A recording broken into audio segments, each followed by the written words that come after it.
Hej och välkomna till den här eftermiddagssändningen från Börslunch på efn.se. Ja, marknaden fortsätter gå upp och ner den här veckan. Med oss har vi nu John Ventimiglia som är mäklare på Handelsbanken i New York. Hi John. So we have a lighter mood this week, especially in the Europe area. We see the markets sharply up today and we see the futures in the US pointing upwards. How would you summarize the mood for this past week?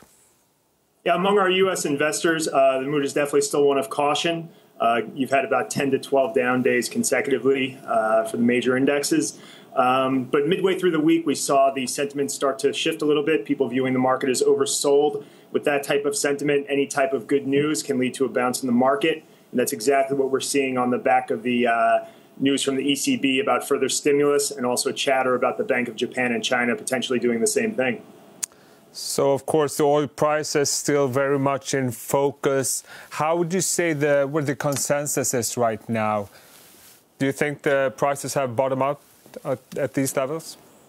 I think the sentiment towards the oil price is very similar to that of the market. A lot of people have been watching it fall continuously for the past couple of months, down 50% or so.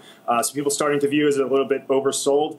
After months and months of a continuous drop, I'm not sure we've seen the bottom yet. But I think on the back of everything just said, some type of stabilization or a bounce in the near term is likely. And the report season has begun. We have seen some solid reports from U.S. banks. Are you and your clients satisfied with what you have seen so far?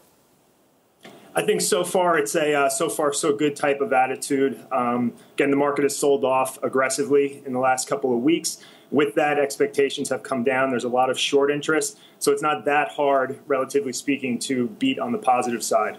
And the real test, of course, will be in the next couple of weeks when the majority of the companies will report. How do you think it's going to play out? Sure. I think it'll come down to the sector.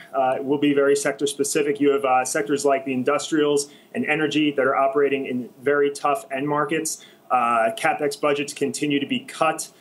Demand for new equipment and services is down, so numbers will not be pretty, but at the same time, these stocks have sold off a lot. Expectations have come down a lot, and short interest is very high, so it should be relatively easy to surprise on the upside.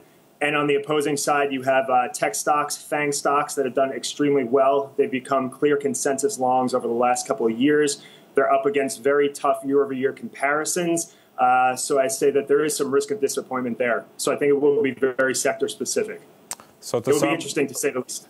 So to summarize, it feels like you're a bit more optimistic this week than when we talked to you last week. Would you say the buyers will start coming into the market more frequently now, or are they still cautious? Definitely still cautious, but potentially we'll see buyers. I think the next week with earnings will tell us a lot and give us better visibility and potentially put more confidence into the investor community. Okay, John, good luck today. Have a great weekend. See you next week. Thanks, you too. Tack för att ni tittade på den här fredags eftermiddagssändningen från oss här på efn.se. Ha en bra helg. Tack för oss.